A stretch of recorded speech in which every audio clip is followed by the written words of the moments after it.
It's only been a couple weeks into 2023 and already we're starting to see some major shifts in the Yorba housing market. So what are those shifts and how are they going to impact the housing market moving forward as we get into February? That's exactly what we're going to talk about on today's episode. Hi, I'm Josh Alexander, your local real estate agent and host of Discover Yorba, your one-stop shop for all things Yorba. So on today's episode, I'm going to be going over my February forecast for Yorba so you can know exactly what to expect as we head into Valentine's Day and the Super Bowl over the next couple weeks. So let's go ahead and get into it.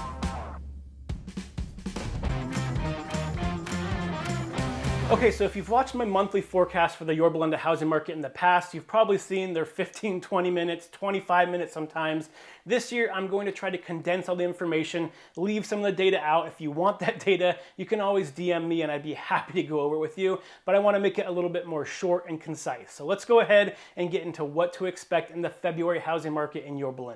So in Yorba, we started this year out with the second lowest inventory levels we have ever seen. The only time that beat that was last year when we started the year out with about 60 homes. This year, we started the year out with 62. So it was almost a tie. Needless to say, there's just not a lot of options out there for homes in Yorba right now. On top of that, the biggest difference between last year and this year is we started this year with significantly lower demand as well. The demand that we started this year with hasn't been this low since the Great Recession, almost 14 years ago. So we started the year with extremely low supply and extremely low demand. However, as January has progressed, we're starting to see some interesting trends develop in Yorba. So over the last couple weeks, we've seen supply remain relatively consistent around that 60 home mark. However, demand, on the other hand, is starting to increase week by week. So why are we seeing these demand numbers start to go up week after week? Well, it has to do with a lot of different reasons. So number one is we're finally starting to see stability back in the housing market again. At the end of last year, it was pretty chaotic in the housing market. Interest rates were going all over the place.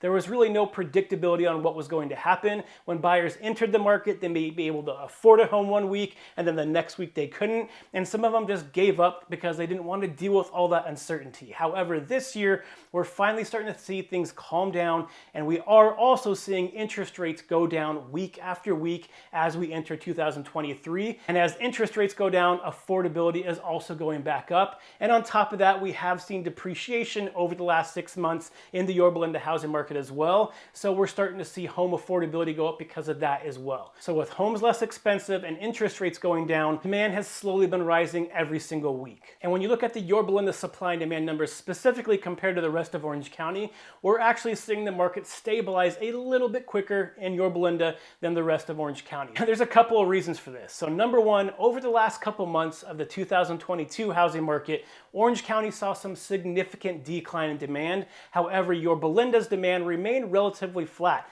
at around 35 to 45 pending sales every single month. And because it remained flat and didn't go down, we started this year with a little bit higher demand in Yorba than the rest of Orange County. And again, demand is continuing to grow week after week right now. Even though the housing market is starting to heat up a little bit, we're still seeing depreciation in the housing market. We're still seeing homes on average take about a month and a half before they go into escrow. So we are by no means in a hot housing market right now. However, it looks like we're heading a little bit closer to stability. And as long as these trends continue, hopefully by the middle of the year, we can get to some type of stability where we see home prices stop falling, but they're also not going up either. So what does this all mean as we enter the February housing market in Orange County? Well, number one, you're going to continue to see depreciation slow down. So although we're still going to see depreciation for a while, the housing market is like a giant ship. It's not going to turn around on a dime. It's going to take months of this consistent interest rates going down, as well as demand going up faster than supply to be able to see any type of home appreciation anytime soon,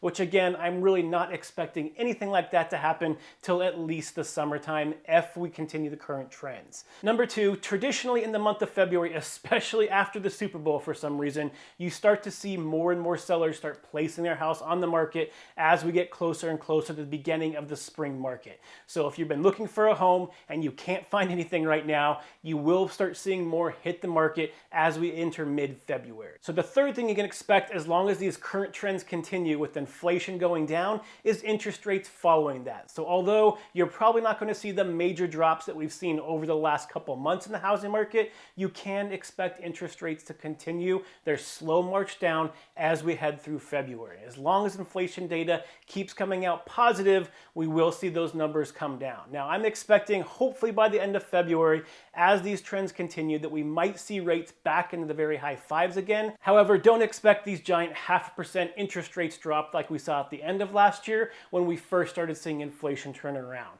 So yes, interest rates will be going down. However, they're not going to be doing so very dramatically. And again, the same thing goes with home prices. And then the fourth and final trend that you can expect in February, which we see almost every single year, is demand will continue to rise as well. So again, as things start thawing out, hopefully as it starts raining a little bit less, you'll see more and more of these buyers, because interest rates are getting lower, start to enter the market looking for properties as well. So just to sum it up, inventory should start going up in the middle of February. Demand week by week should continue to increase. Interest rates can continue to go down, and depreciation will slow down as we head through the month of February. Okay, so based on what you can expect in the February housing market, what would be my advice for both buyers and sellers? Let's go ahead and start with buyers first. So buyers, number one, if you haven't already watched my latest episode, which is the top 5 ways to be able to write a winning offer in today's market, make sure you check it out. If you're watching it on YouTube, I'll post a link right up here. If you're watching it anywhere else, just go back to my latest episode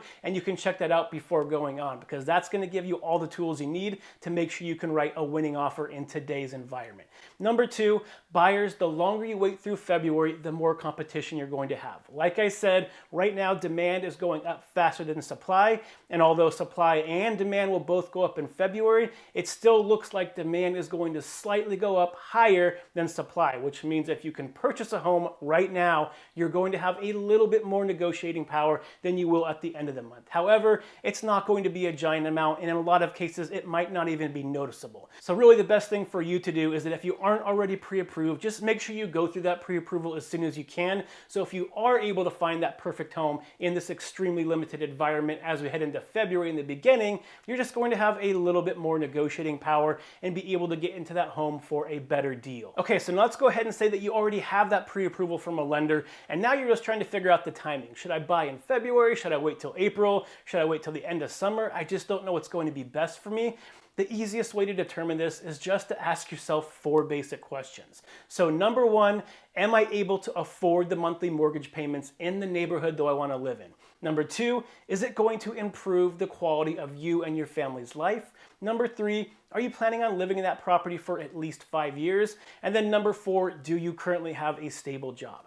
If the answer is yes to all 4 of these questions, then it's always going to be a good time for you to purchase a home, because you're not an investor. You're not trying to time the market. You're looking at that monthly mortgage payment and deciding if that's going to be workable for you and your family for the long term. If you're planning on staying in the house, raising a family there, then the monthly ups and downs in the housing market really aren't going to make that much of a difference for you, because you're a long-term homeowner. And in the long term, home prices have always gone up. So if you did answer yes to all 4 of those questions, now is the time to really hone in on the criteria you're looking for and really start the process of looking for a house. Because if you're able to find one sooner rather than later, you're going to have less competition than if you wait towards the middle of the year. Okay, so now I want to go over what I recommend for sellers right now. So sellers, there are 2 types of sellers. The first one is going to be someone that needs to sell their home and then buy another home. And in that case, the biggest thing that you have to remember is that you're always buying a home in the same market you're selling in. So what do I mean by that? Well, if you're hoping that somehow home prices skyrocket again,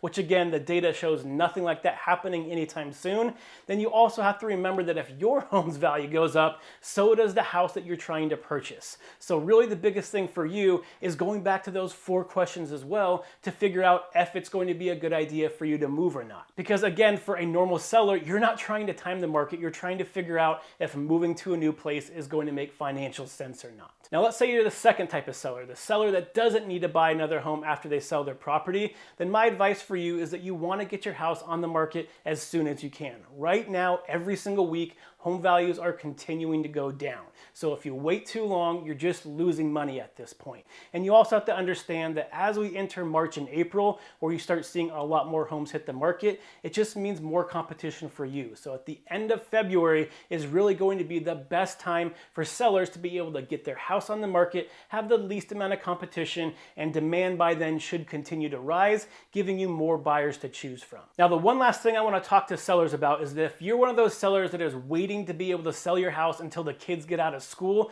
at the beginning of summer, you have to understand timelines this year are completely different than the last couple of years. Before, you'd be able to put your house on the market, that weekend you'd have multiple offers on it, it'd be in escrow the next week, so it made more sense that if you were waiting for the kids to get out of school, that you hold off till the end of spring to sell your home. However, this year it is completely different. The average home in Orange County right now is taking about 2 months to sell. So if you place your house on the market at the end of February, you're looking at probably the end of April actually getting into escrow, and then escrow's another 30 days as well, which means now you're looking at the end of May when your house closes, which is right around the time kids are getting out of school. So you have to make sure you understand the timelines if you're trying to time that home sale for when the kids get out of school. If you're finding this type of content useful and you want to know more about what's happening in Yorba in terms of events, maybe some park reviews, business reviews, restaurant reviews, all that kind of stuff, make sure you hit that like, subscribe, and follow button below, because every single week I'm putting out new episodes of different things around Yorba. So whether you already live here or if you're thinking of moving to this area, you can understand what the city is all about a little bit more every single week. So until next week, stay healthy, stay happy, and I'll see you on the next show. Bye.